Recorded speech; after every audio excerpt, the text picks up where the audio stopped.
So in today's video, we are going to be looking at Rabbi Tovia Singer talk about the Apostle Paul. Let's jump into it and see what he has to say about why we shouldn't believe the Apostle Paul.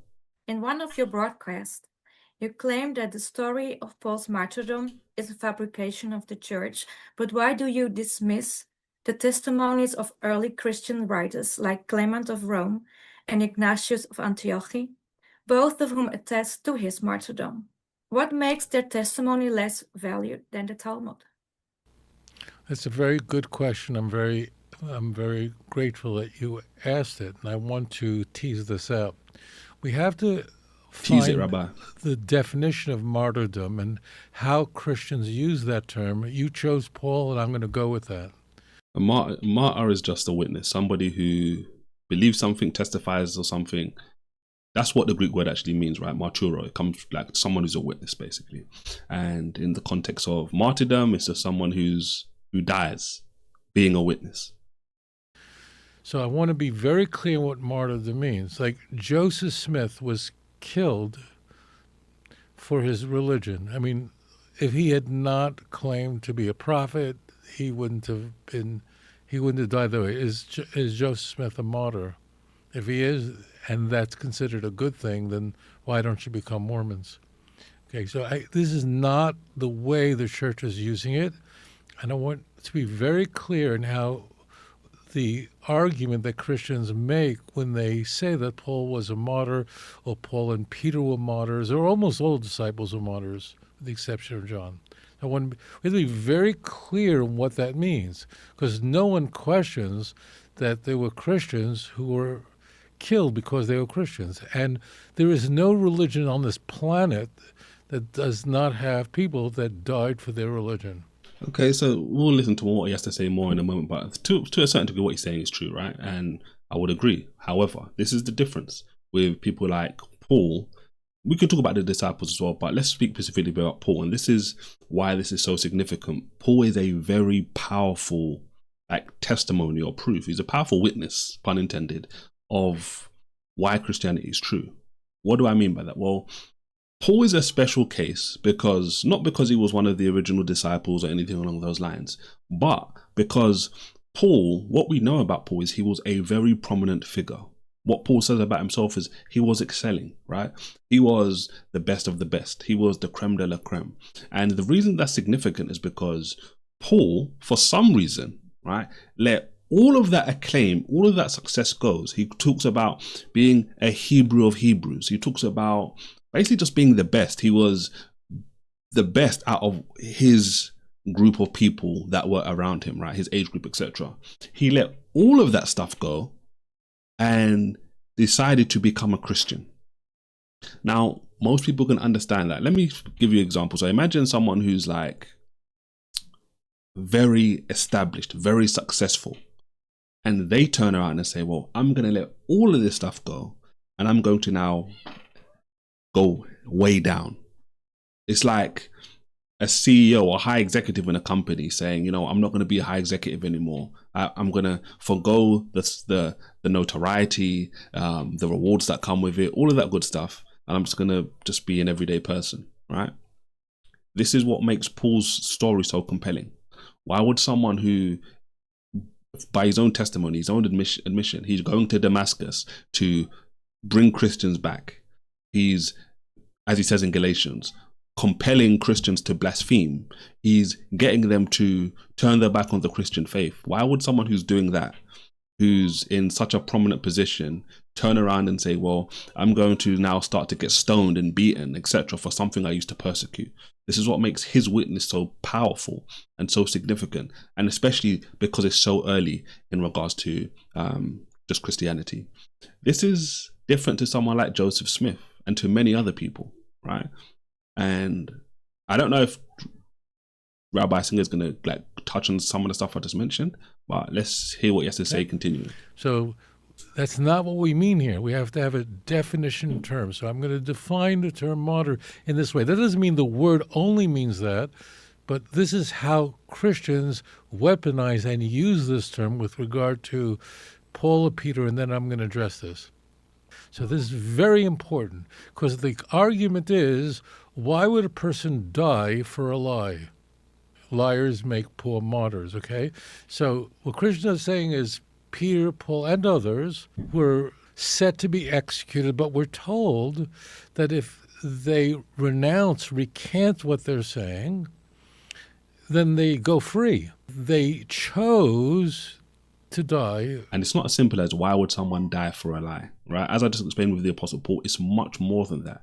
Imagine if he knowingly is like, yeah, I know Christianity is a lie. I know I'm making up a false religion, right? As the rabbi believes Paul did.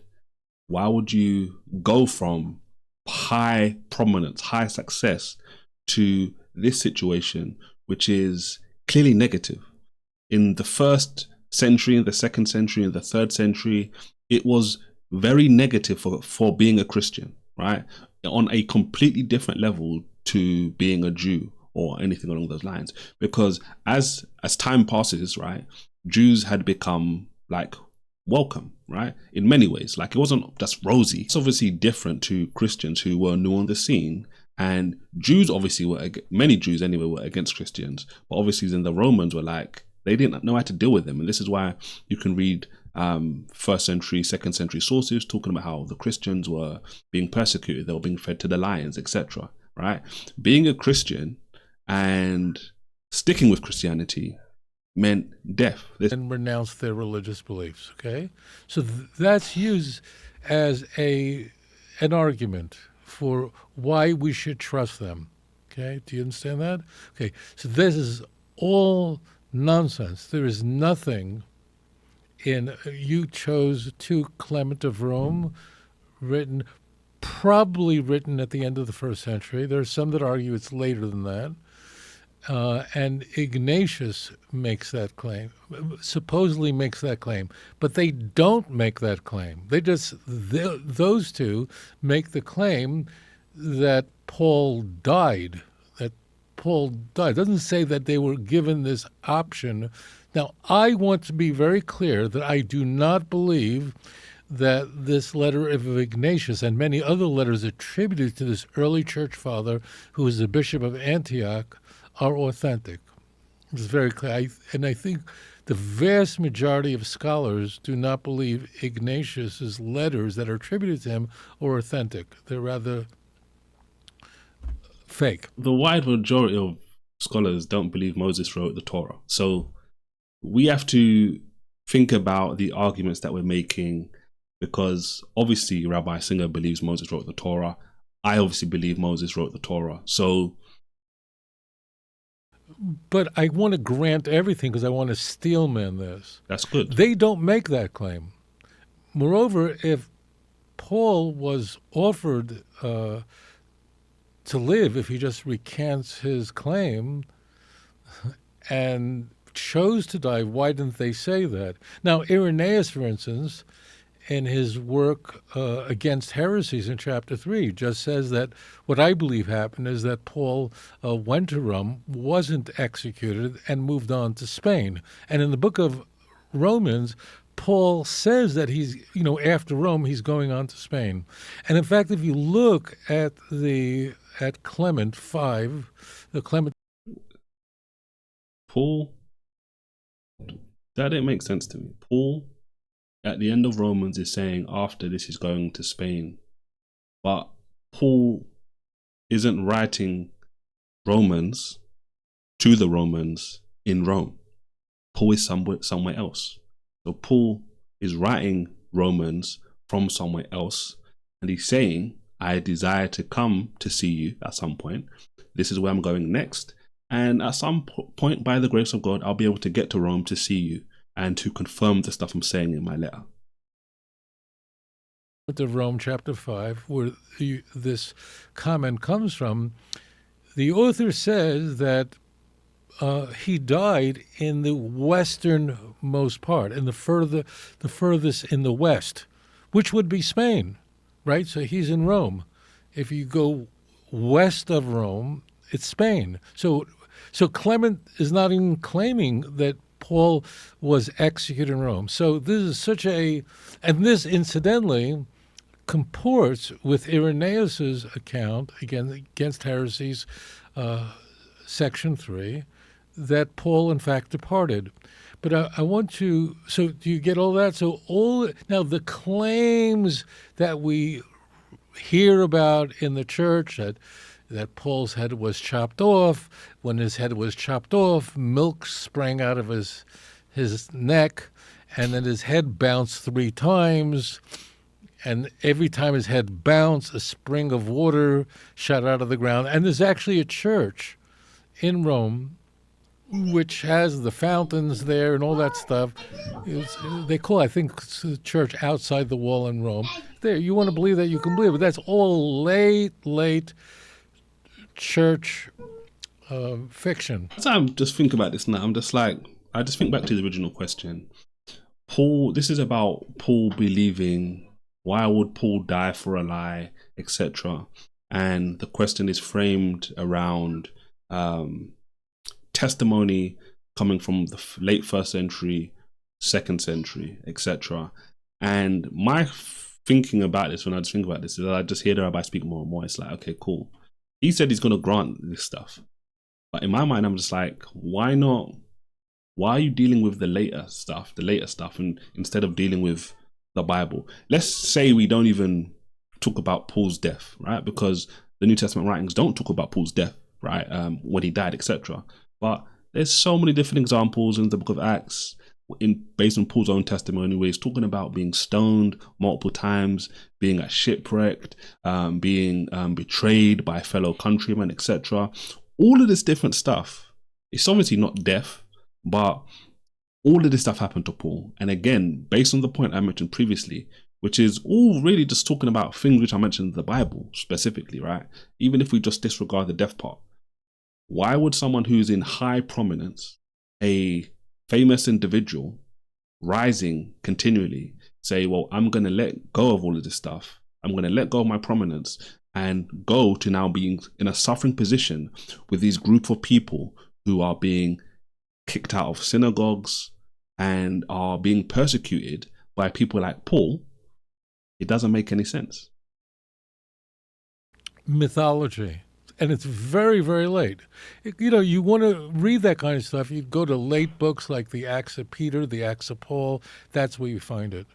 But there's actually something here that's really quite remarkable, and that is we can look at the Christian canon and see that's not the case.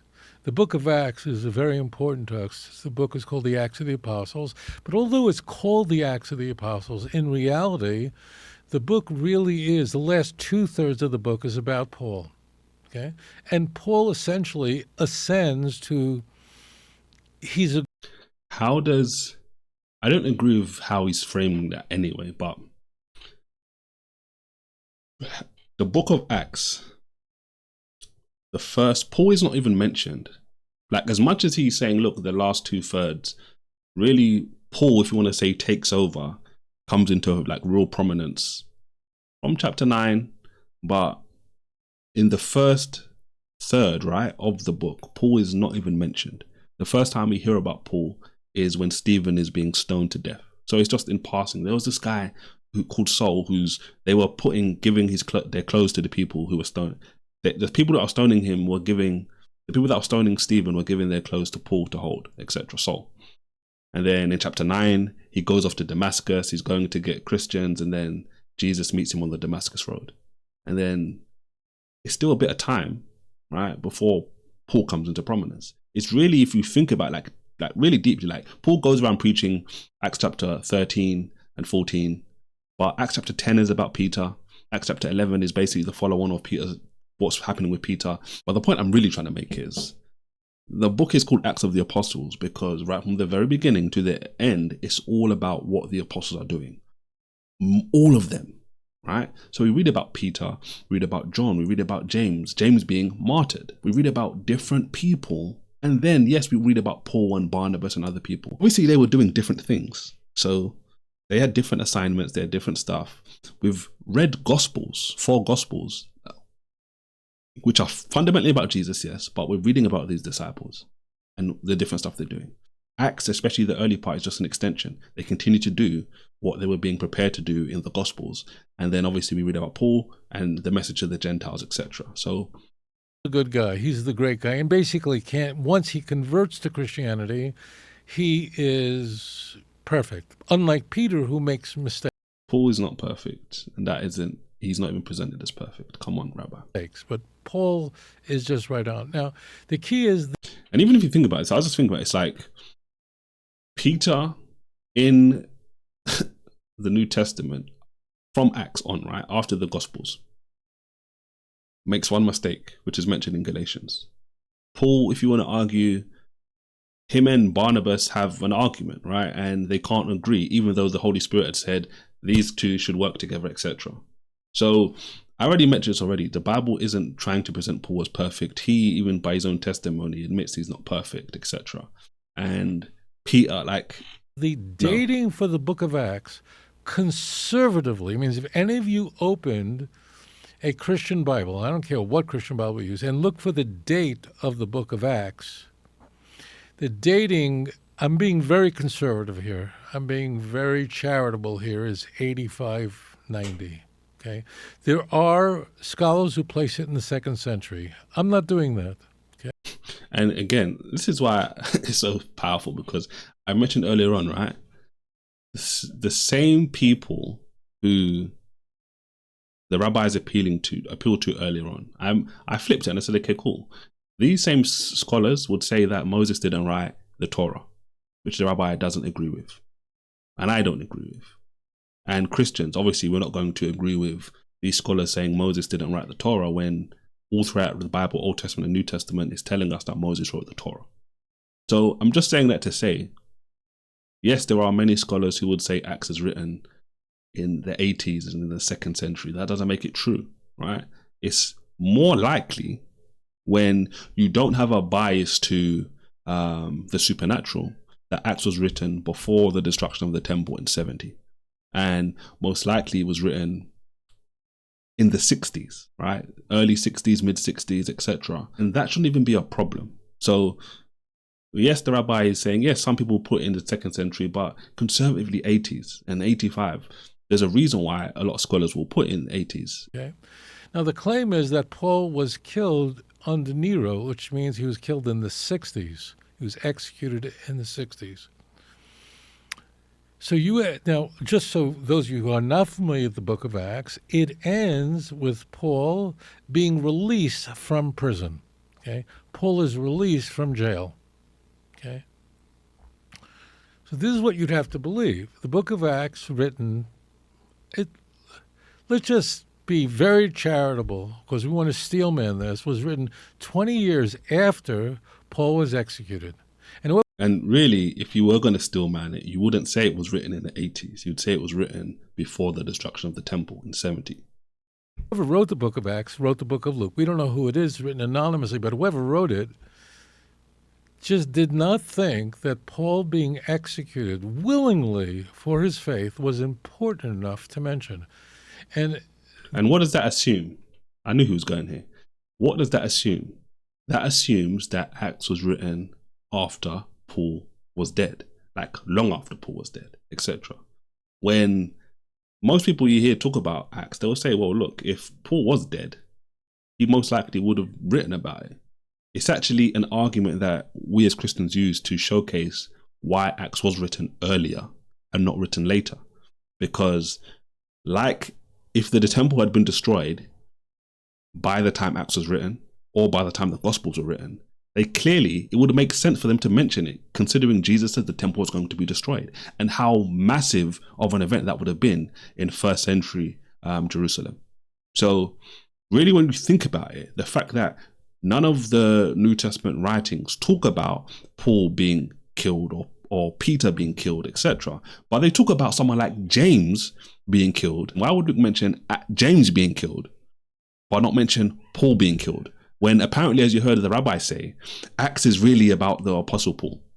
So you mean to tell us that Luke wants to mention James being killed, but he doesn't want to mention Paul being killed? It doesn't make sense.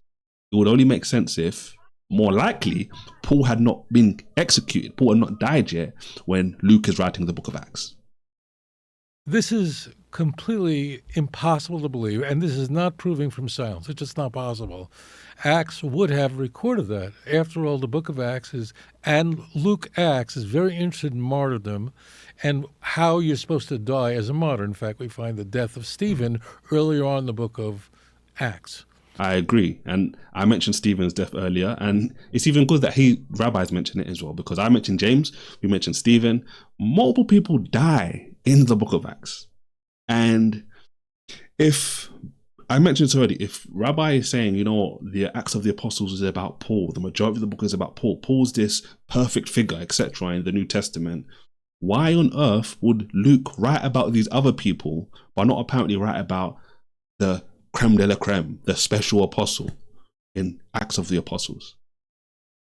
Is it because it's 20 years later, it's 30 years later? Is it because it's just not important? Or is it because it didn't happen yet? When we look at the evidence and the stuff we're talking about, I think it's quite clear for anybody who doesn't have an agenda what makes more sense. So whoever wrote Luke Acts was very interested in dying for your religion. We have in Luke Acts, James, the brother of John, the son of Zebedee, he gets killed in prison. Now, he didn't willingly die for his religion. I'm surprised you don't ask that. But it doesn't say that he was offered. So it only is the way... What was he arrested for? What does the Bible say he was arrested for? Herod saw, he took James, killed him with a sword, right? Obviously, he's a Christian. And it says in Acts that because Herod realized it made the people happy, he wanted to now arrest Peter to do the same thing. So this is clearly the only reason these guys are being arrested, are being killed, etc., is because they're Christians. All they would have to do is just say, okay, look, I renounce this, I'm not a Christian, etc. I'm going to follow the ways of the Jews perfectly. I'm not going to say Jesus is the Messiah. That's why they're, even in the early pages in Acts, when the disciples are being arrested, they are being told, don't speak in Jesus' name and you won't suffer any punishment. They're getting punished and they rejoice. They praise God that they're worthy to suffer for preaching in Jesus' name. The way it's set up, the way Christians are going to try to convert you to Christianity, say, look, these people will offer the option of walking away and surviving and living. This is what's so funny. It's just simple. If, as a Christian, because you're a Christian, James is being arrested and being killed, and then Peter is being arrested and is going to be killed according to Herod's plan, because he can see that the people are happy, the people are rejoicing, why else? All they would have to do is say, well, I'm not a Christian anymore, and things would be fine.